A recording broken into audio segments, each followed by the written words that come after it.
அனைவருக்கும் வணக்கம். தேனி மாவட்டங்கள் மற்றும் மேலும் ஒரு சில மாவட்டங்களில் வந்து இந்த மேற்கு தொடர்ச்சி மலையில் வனப்பகுதின்னு சொல்லிட்டு உச்சநீதிமன்றத்தில் ஒரு சுமார் 15,000க்கும் மேற்பட்ட குடும்பங்களை வந்து அங்கே வனப்பகுதியிலேருந்து வெளியேற்றணும்னு சொல்லி ஒரு உத்தரவு பிறப்பிக்கப்பட்டது சமயத்தில். ஸோ அந்த உத்தரவை எதிர்த்து தமிழக அரசு சார்பாக சீராய்வு மனு தாக்கல் செய்யப்பட உள்ளது. அதுவரை எந்த விதமான மக்களை வெளியேற்றும் நடவடிக்கைகள் தமிழக அரசு சார்பாக இருக்காது. சீராய்வு மனு விரைவில் ஒரு சில நாட்களுக்குள் தாக்கல் செய்யப்பட உள்ளது. ஏன்னா அந்த பகுதியில் இருந்து நிறைய இடத்துல சீக்கிரம் வெளியேற்றப்படுகள் அப்படி இப்படின்னு சொல்லி ஒரு வதந்திகள் பரப்பப்படுது. கண்டிப்பாக தமிழக அரசு சார்பாக மக்கள் மீது அக்கறை கொண்டு உச்சநீதிமன்றத்தில் மறு சீராய்வு மனு தாக்கல் செய்யப்பட உள்ளது. அதுவரை எந்த விதமான வெளியேற்றம் இருக்காது. கண்டிப்பாக 100 ஆண்டுகளுக்கு மேலே விவசாயிகளாக வாழும் மக்களுக்கு கண்டிப்பாக அவங்களுக்கு தேவையான உரிமையை அங்கே நிலைநாட்டுறதுக்காக உச்சநீதிமன்றத்தில் கண்டிப்பாக தமிழக அரசு சீராய்வு மனு தாக்கல் செய்யும். இந்த நிதிநிலை அறிக்கை வந்து இப்போ தாக்கல் பண்ணியிருக்காங்க 2 சட்டம். ஆனால் வந்து அரசியல் கட்சி எதிர்கட்சியை பொறுத்த வரைக்கும் இது வந்து 0 தான் மதிப்பெண் தர முடியும், எதுவுமே இல்லை, பழைய திட்டங்களை புதுசாக ஸ்டிக்கர் ஒட்டியிருக்காங்க. இல்லை, 2 திமுகவில் வந்து பேசினவர்களும் அதிமுக வந்து பேசணும்னு சொன்னாங்க. பழைய திட்டங்கள்னு எல்லா திட்டங்களுமே தமிழக அரசியலில் செயல்படுத்த வர திட்டங்களும் எல்லாமே வந்து 70 வருஷம் 80 வருஷமும் ஒவ்வொரு திட்டங்களாக செயல்படுத்திட்டு வர திட்டங்கள் தான். ஒவ்வொரு காலகட்டங்களும் அந்த திட்டங்களை இப்போ காலை உணவு திட்டமாக யார் கொண்டு வந்தது? அது வந்து எம்ஜிஆர் கொண்டு வந்த திட்டம். ஸோ ஒவ்வொரு திட்டங்களும் உணவு திட்டங்கள் எல்லாமே ஒவ்வொன்றும் ஒவ்வொரு காலகட்டங்களில் ஒவ்வொரு அரசு கொண்டு வந்தது. அந்தந்த திட்டங்களை அந்தந்த அரசு அடுத்த அரசு வர்றப்போ நல்ல திட்டங்களை எடுத்து அதை மீண்டும் அதை செயல்படுத்துறதும், தேவையில்லாமல் ஏதாவது ஒரு திட்டங்கள் வந்து சரியாக செயல்படவில்லை என்றால் அதை மாற்றி அமைக்கும் விதத்திலும் நடக்கிறது நடைமுறை தான். அதில் எங்கள் திட்டத்தை கொண்டு வந்தோம் உங்கள் திட்டத்தை கொண்டு வந்தோம், எதெல்லாம் மக்களுக்கு பயனுள்ள திட்டங்களோ அனைத்து திட்டங்களும் விரைவாக நல்ல முறையாக செயல்படுத்துவதற்காக இருக்குது. நேற்றே பாருங்கள், அந்த 100 நாள் வேலைவாய்ப்பு திட்டம், அதுக்கு கிராமப்புற மக்கள் வேலைவாய்ப்பு திட்டம் 125 நாள் ஒன்றிய அரசு கொடுத்துருந்தாங்க. அதுக்கு தான் அவங்க சப்சிடியும் கொடுக்குறாங்க. அவங்க கொடுக்குற இதையும் மீறி நம்ம வந்து 150 நாட்களாக அதை என்ஹான்ஸ் பண்ணியிருக்கோம்.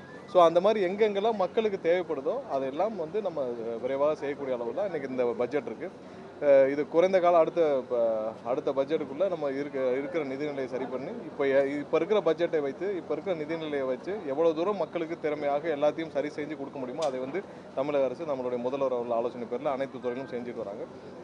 உங்க எல்லாரும் தெரியும் தமிழக நிதிநிலையில் எவ்வளோ மோசமாக இருக்குன்னு. இருக்கிற எல்லா பொதுத்துறை நிறுவனமும் எவ்வளோ மோசமான நிலைமையில் இருக்குன்னு.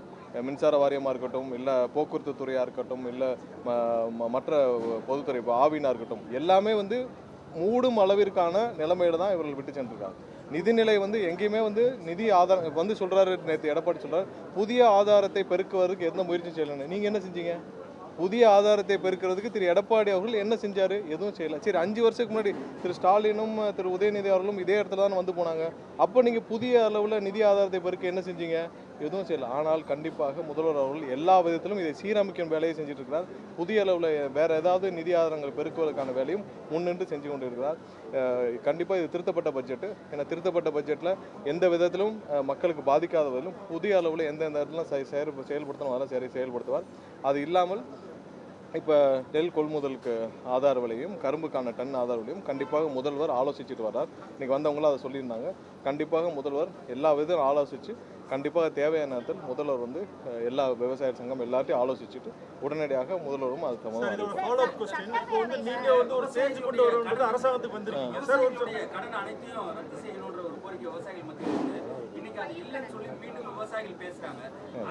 விவசாய கடன் விஷயம் தெளிவாக கூறப்பட்டுச்சு. ஏன்னா முதல் கட்டமாக விவசாயிகளுக்கு தள்ளுபடி செய்யப்பட்டது. அதுக்கப்புறம் நிறைய விவசாய சங்கங்கள் அந்த கோரிக்கையை ஏற்று மேலும் வந்து விவசாயிகளுக்கு 75,000 வரை முழுவதுமாக தள்ளுபடியும் அதுக்கு மேலும் வந்து எவ்வளோ தள்ளுபடின்னு சொல்லி கொடுத்துருக்காங்க. மொத்தம் 14 லட்சத்துக்கு மேற்பட்ட விவசாயிகள் பயனடைஞ்சிருக்காங்க. மொத்தம் 5,600 கோடி அளவுக்கு வந்து பணமும் நிதியும் விடுவிக்கப்பட்டுச்சு. இருக்கிற நிதிநிலையில் இருக்கிற ஆதாரங்களை வைத்து எவ்வளோ தூரம் மக்களுக்கு பயனளிக்க முடியுமோ அதையெல்லாம் முதல்ல செய்திருக்கிறார். கண்டிப்பாக இன்னும் வர்ற காலங்களில் மக்களுக்கான அனைத்து செயல்பாடும் சிறப்பாக இருக்கும். ஏன்னா இப்போ அந்த தங்க மோதிரமாக இருக்கட்டும், தாலிக்கு தங்கமாக இருக்கட்டும், ஏன்னா இதெல்லாம் வந்து ஒரு நல்ல திட்டம், பல ஏழை பெண்களுக்கு பயனளிக்கும் திட்டம். அதெல்லாம் முன்னாடி இல்லாமல் இருந்துச்சு. அதெல்லாம் திரும்ப செயல்படுத்தி கூட ஒரு பட்டுப்புடவையும் கொடுத்து ஏன்னா இன்னைக்கு ஒரு தங்கம் வாங்கி ஒருத்தர் திருமணம் செய்யணும்னா நடக்காத காலம். இன்றைக்கி தங்கம் விற்கிற விலையில். ஸோ இதில் அரசு கண்டிப்பாக பெண்களுக்கு அவங்களுக்கு தேவையான விஷயத்தில் எந்த இடத்துல உதவி செய்ய முடியுமோ கண்டிப்பாக அரசு எல்லா இடத்துலையும் கவனம் செஞ்சு முதல்வர் ஒவ்வொரு இடத்துலையும் செயல்படுத்திட்டு வரார். கண்டிப்பாக அப்படி தான் இருக்கும்.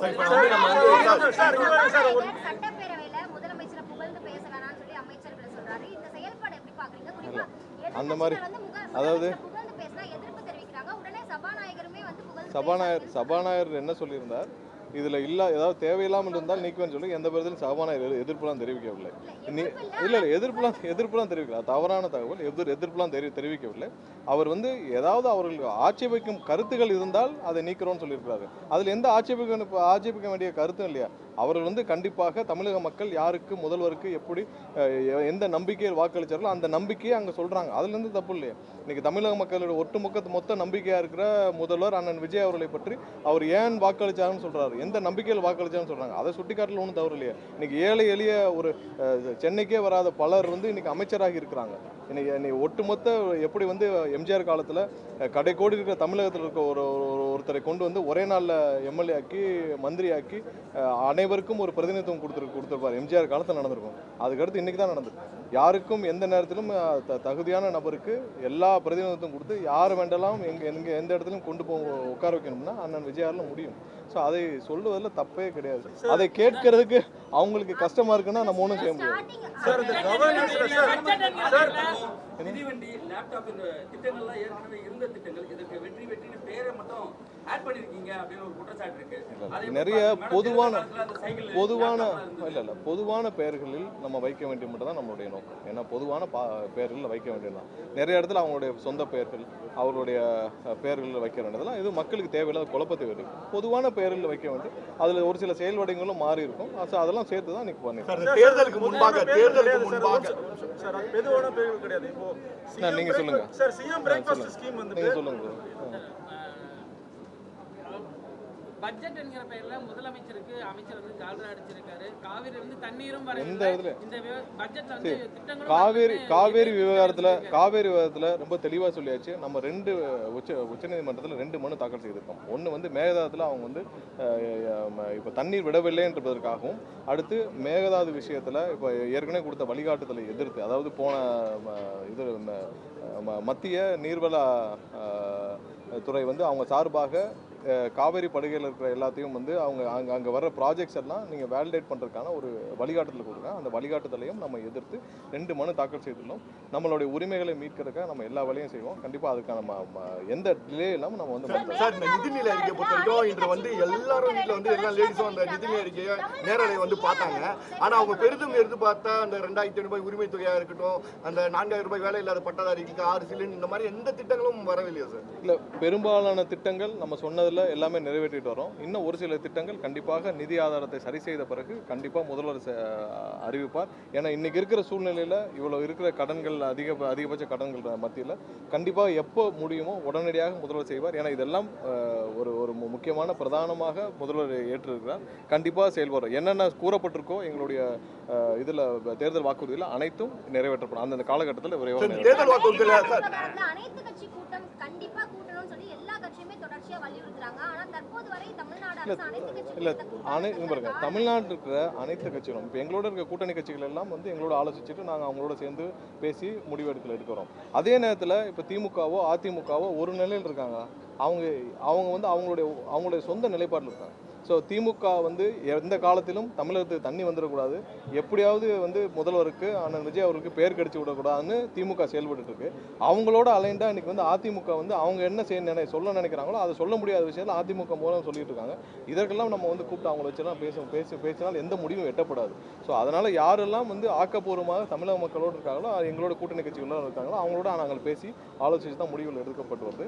அதன் முடிவுகள் அடிப்படையில் தான் இப்போ ஏற்கனவே சட்டசபையில் எல்லா கட்சிகளும் வச்சு தானே ஒரு மனதாக தீர்மானம் நிறைவேற்றிருக்கு. ஸோ அவங்களை திருப்திப்படுத்துறதுக்காக திமுகவையும் அதிமுகவும் திருப்திப்படுத்துறதுக்காக நம்ம கூப்பிட்டுலாம் பேசிட்டு இருக்க முடியாது. அவர்களுக்கு அந்த எண்ணமும் கிடையாது. அவங்க தமிழக மக்களுடைய நலனில் அக்கறை இல்லாதவர்களை கூப்பிட்டு பேசி என்ன பிரயோஜனம்? நன்றி.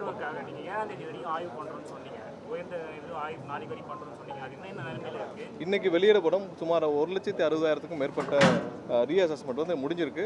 அதோடைய அதே அளவு தான் 0.7% தான் அந்த ரீஅசஸ்மெண்ட்டில் மிஸ்மேட்ச் இருக்குது. இன்றைக்கி அது தகுந்த இப்போ தான் அதை வெரிஃபை பண்ணி முடித்தோம். சுமார் ஒரு 1,60,000க்கும் மேற்பட்ட ரீஅசஸ்மெண்ட் கம்ப்ளீட் ஆயிருக்கு. அதோடைய ரிசல்ட் வந்து இன்னைக்கு ஒரு 1 ஹவருக்குள்ள வெளியிடுவாங்க. இப்போ அது அதிகமாக கட்டிட்டாங்கன்னா அவங்களுக்கு ரீப்ளேஸ்மெண்ட் ஆகுமா? இல்லை, மிஸ் மேட்ச் வந்து நான் சொல்கிறது எப்படின்னா 1,60,000ல் ஒரு 1,200 சம்திங் தான் வந்து மிஸ் மேட்ச். இது வந்து 0.07. அதில் மேக்ஸிமம் எப்படின்னா டோர் லாக், இப்போ ஒரு வீட்டுக்கு போகிறாங்க, டோர் லாக் ஆகுது, அவங்க ப்ரீவியஸ் இதை போகிறாங்க. மிஸ் மேட்ச்சுங்கிறது நீங்கள் இவ்வளோ அதிகமானலாம் சொல்லலாம். மிஸ் மேட்ச்சுங்கிறது அந்த ரீடிங் எக்ஸாக்ட் ரீடிங்க்கு இதுக்கும் மிஸ் மேட்ச். ஸோ இது எல்லா காலகட்டம் இப்போ டோர் லாக்னா அவங்க வந்து ப்ரீவியஸ் ரீடிங்கை போட்டு இந்த மாதிரி முடிக்கிறாங்க. ஸோ அந்த ரீடிங் தான் தவிர்த்து நீங்கள் இங்கே சொல்லப்பட்ட மாதிரி பெரிய அளவில் அந்த மாதிரிலாம் பெரிய அளவில் எந்த தவறும் கிடையாது. நீங்கள் மிஸ் மேட்ச் இருக்கிறது 0.06 to 0.07% தான்.